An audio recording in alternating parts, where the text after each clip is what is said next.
j'espère que vous allez bien en ce mardi soir. J'étais perdue.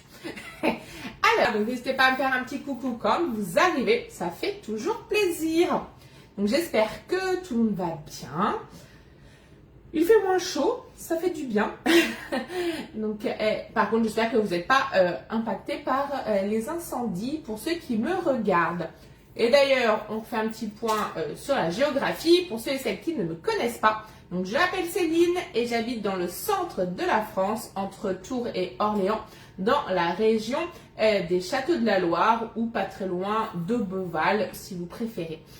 Juste à côté de Blois. Je suis dans la vente à domicile depuis un petit peu plus de 12 ans. Non, ça va bientôt faire 12 ans. Je me suis trompée dans les années. On n'est qu'en 2026. Donc, j'ai commencé la vente à domicile en août 2014. Ça fait très longtemps. Coucou Anne. Donc, n'hésitez pas à faire comme Anne, à me faire un petit coucou. Et on va pouvoir commencer la recette de ce soir. Et j'ai sorti mon tapis de cuisson Crispy. C'est celui qui a les 520 pyramides. Est-ce que vous voyez? Hop. Donc c'est un tapis de cuisson avec lequel on peut faire plein de choses. Coucou Élise. Alors, la chose première avec le tapis Crispy, normalement, c'est fait pour, ça porte son nom, Crispy. Coucou Amandine. Crispy, tout simplement parce que ça va, comment dire, crispiller, je sais pas comment on dit, tout simplement parce que on va pouvoir venir mettre des ingrédients qui vont rôtir, coucou Séverine, coucou Aurélie, qui vont rôtir à 360 degrés sans avoir à retourner l'ingrédient. Exemple, vous voulez faire cuire des cuisses de poulet, des pilons de poulet. Saucisse merguez pour le barbecue, vous pourrez faire au four. En fait, la matière grasse viendra se déposer entre les mini pyramides et vous n'aurez pas besoin de retourner parce que du coup, ça viendra aussi bien griller sur le dessus que sur le dessous. C'est idéal également pour accompagner vos barbecues en faisant des légumes rôtis. Ça, c'est la première chose, c'est l'utilisation principale. Mais, bien sûr, on lui a trouvé d'autres choses à faire. Les petits cookies que je vous ai déjà fait, eh bien vous faites votre pâte à cookies. Une fois qu'elle est faite, vous venez faire vos petits tas sans les tasser. Et du coup, lors de la cuisson, ça fera un beau dôme. Et ils viendront avec le beurre s'affaisser dans les petites pyramides. Et quand vous retournerez, ça fera effet gaufre de Liège. Après, pour un petit peu plus de gourmandise, vous viendrez mettre des nappages par exemple. Ça, c'est la deuxième chose. On continue. On va pouvoir également s'en servir pour faire des roulés. Le fameux roulé à la confiture ou le fameux roulé à la pâte à tartiner. Ce soir, moi, je vous propose un roulé, mais en version salée. Nous allons faire le roll courgette saumon. C'est une génoise salée. Une fois qu'elle est cuite, on viendra poser un torchon humide que l'on va rouler délicatement. Et après, on viendra laisser reposer pour tiédir. C'est surtout pour éviter qu'elle ne se casse.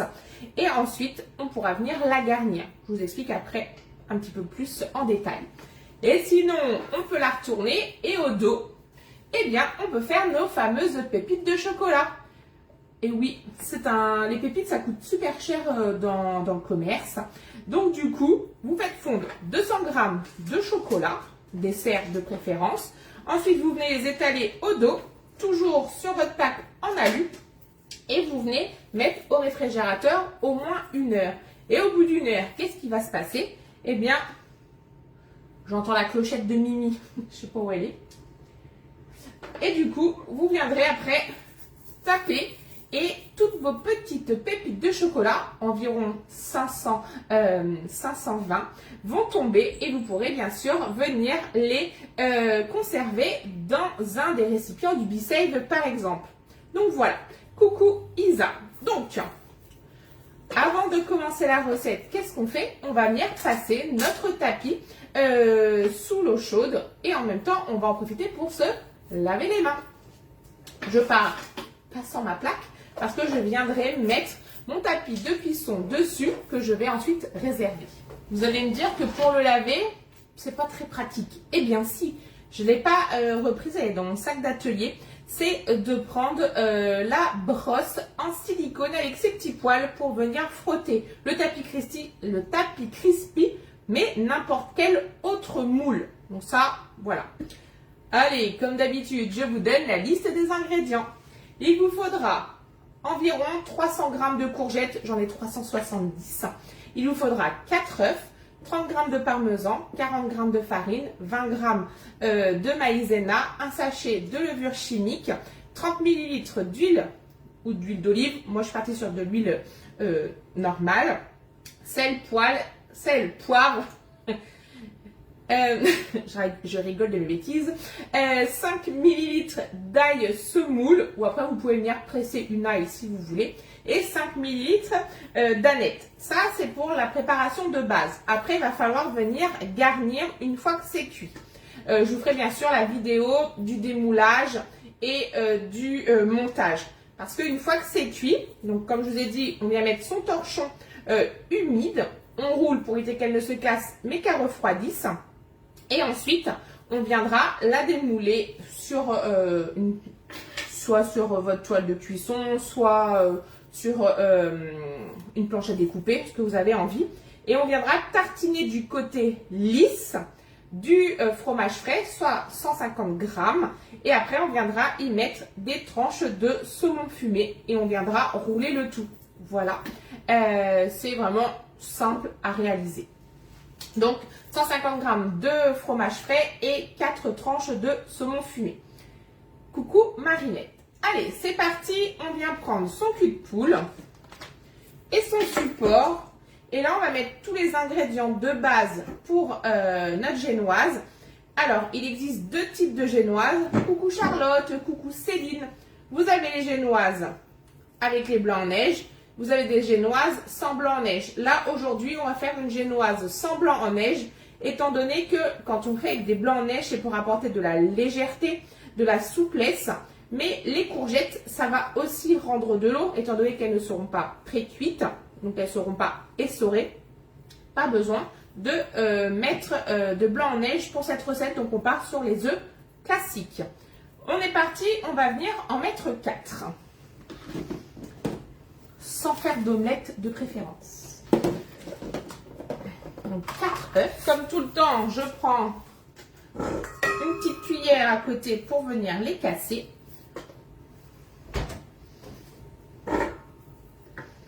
Donc un contre un, soit à plat, mais jamais sur le contour du bol, pour deux choses, pour éviter les petites coquilles et également pour éviter d'apporter la salmonellose dans la préparation, parce qu'on sait que la coquille d'œuf, c'est l'ingrédient de votre cuisine qui a le plus de bactéries.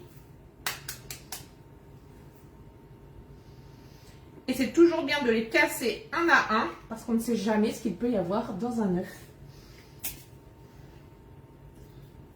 Bon, là, c'est des œufs du commerce. Il y a un peu moins de chances qu'il y arrive quelque chose, mais on ne sait jamais.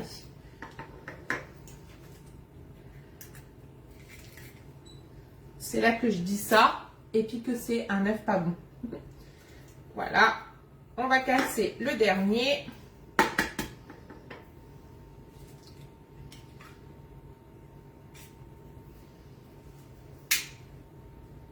Et bien sûr, une fois qu'on a cassé les œufs, on vient toujours se laver les mains. Ensuite, on va venir prendre donc notre parmesan, notre farine, en fait tout le reste des ingrédients. Donc, on prend la balance et c'est parti. Donc, il me faut 30 g de parmesan,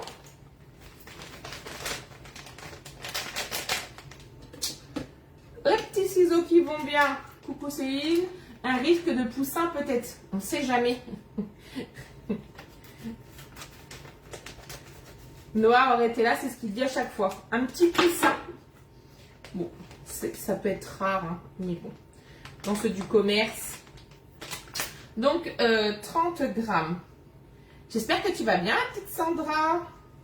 Il faut arrêter de dire petite. J'ai lu l'autre fois un article. Il faut jamais dire petite et le prénom de quelqu'un. Moi, j'ai tendance à le dire. Alors, est-ce que c'est parce que je suis grande? Parce que ça peut être très mal vu. Donc, je m'en excuse, Sandra. Donc, 30 g de parmesan.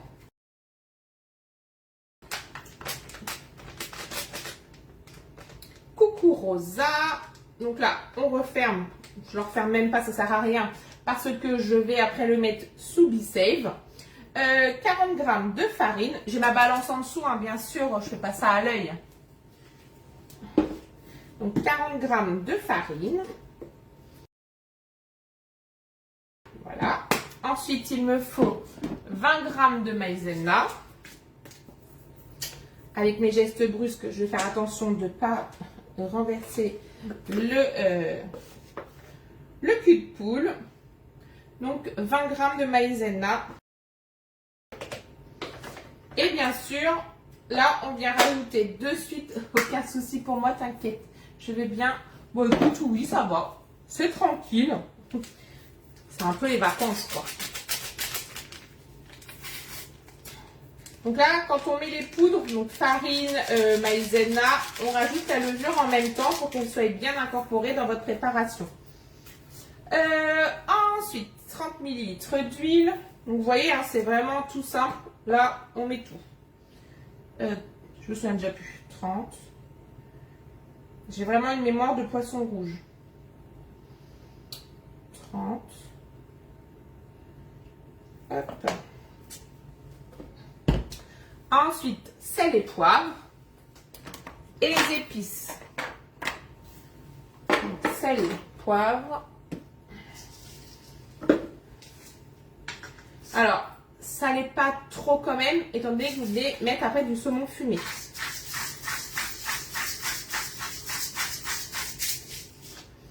Ensuite, du poivre.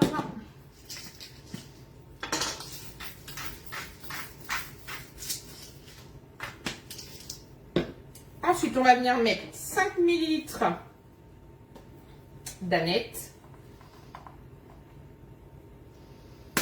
Et on va venir mettre 5 ml d'ail semoule.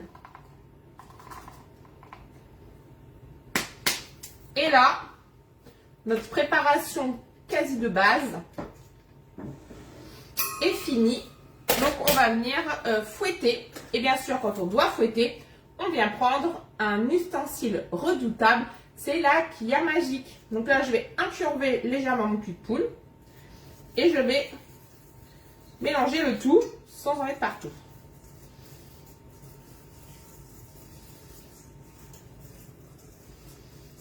Le but, c'est qu'il n'y ait aucun grumeau, d'avoir une préparation bien lisse. Donc là, on s'énerve un petit peu. On fouette, on fouette. Coucou Pauline.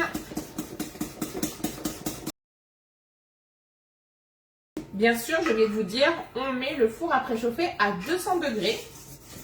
Et il faudra mettre en bas du four pour la cuisson. Tout ce qui est génoise, c'est toujours mieux de mettre dans le bas du four. Pourquoi? Je ne sais pas. Ou je ne sais plus. Mais c'est important de mettre dans le bas du four. Et regardez ma belle préparation. Elle est juste bien lisse. On réserve et on va s'attaquer à nos courgettes. 300 g de courgettes coupées en tronçons lavées, non épépinées, non épluchées. Si vous voulez, si vous avez envie de les éplucher, vous pouvez. Abracadabra. Tadam, magie du direct. Bien sûr, j'adore utiliser mon plateau avec mes tiroirs. Il y en a des deux côtés. C'est top quand on veut préparer à l'avance plein de légumes ou qu'on veut couper nos légumes sur le plateau et venir les mettre de côté. Et de l'autre côté, on ouvre, bien sûr, et on vient y mettre nos épluchures. On veut débiter de la viande, pareil. Et donc là, on va venir hacher nos courgettes. On peut prendre le Maxi Tornado. Bon, je l'avais oublié dans mon sac d'atelier, donc j'ai pris mon Tornado normal. C'est pas grave, on fera en deux fois. On enlève la passoire, donc la petite essoreuse. Et on vient mettre nos courgettes. Donc là, on va faire... Oh, c'est peut-être un peu gros quand même. Je vais peut-être un peu abuser.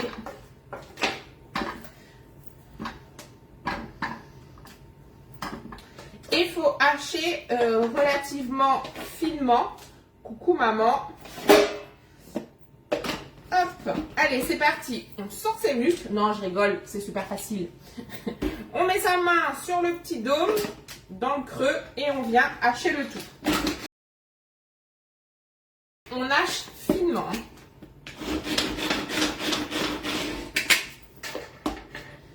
Regardez.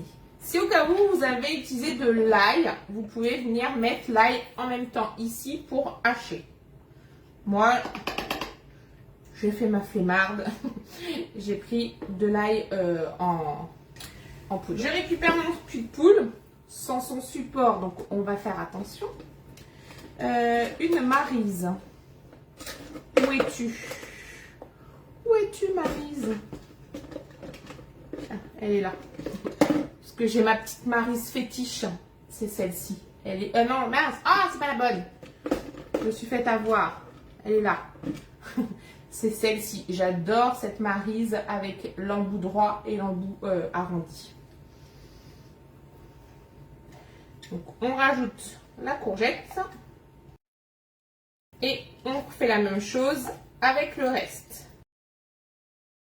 On remet la lame, on réserve. Hop, on prend le reste de nos courgettes.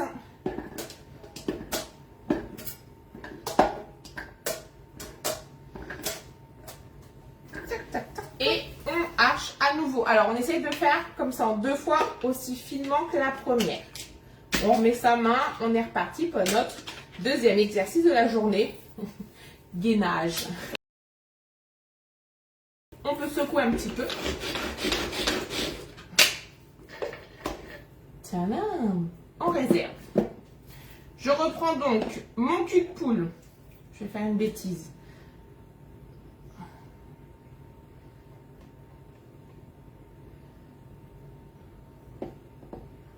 Voilà. On récupère le cul de poule avec son support pour ne pas faire de bêtises.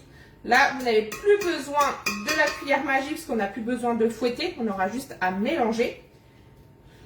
Et là, vous avez le droit de taper parce qu'on a fait une génoise sans blanc en neige. Vous auriez fait des blancs en neige. On ne vient surtout pas taper, sinon ils vont redescendre.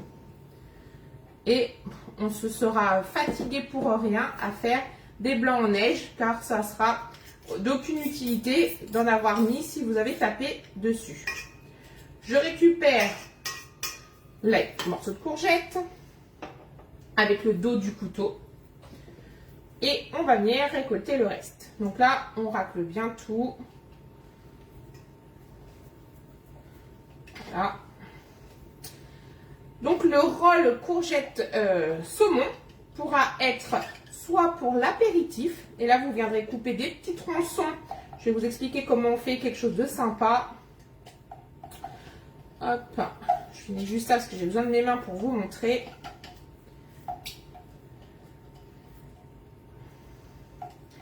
Quand vous ferez si vous faites pour l'apéritif par exemple et que vous voulez vraiment des petits morceaux, vous viendrez une fois que c'est roulé. Coucou Françoise, vous mettez un doigt, un cure-dent, un doigt, un cure-dent, ainsi de suite. Et après, comme ça, vous viendrez couper avec un couteau à dents, style couteau à tomate ou mon couteau de précision, entre chaque cure-dent. Et vous aurez de belles petites tranches pour l'apéritif. Après, vous pouvez faire des parts plus grandes si vous voulez le manger en entrée ou tout simplement avec, par exemple, une salade de tomates.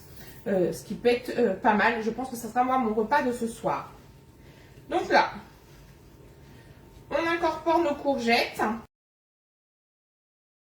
et ça va vous donner ça. On fait un petit peu de place sur son plan de travail. Hop là, je vais récupérer donc mon tapis qui est déjà passé sous l'eau. Et là, je vais venir répartir ma génoise de courgettes. Donc, on racle bien et on viendra lisser le tout après. Donc, avec la Maryse, il ne reste plus rien dedans.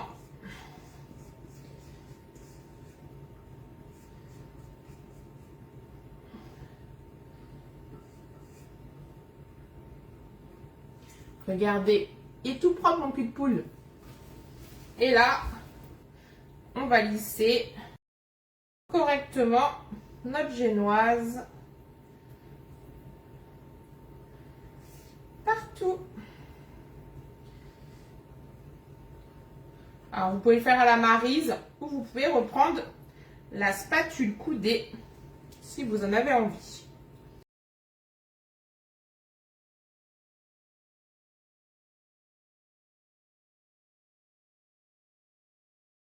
Voilà, on égalise bien. Pas de perte. Là, on vient tapoter légèrement en faisant attention en n'étant pas trop brusque. Tu peux le ranger. Cul de poule dans le placard, pas besoin de lavage. Donc voilà, là on est pas mal, un petit peu là, il en manque dans le coin. Je vais venir en remettre. Voilà. Hop, on relisse un peu.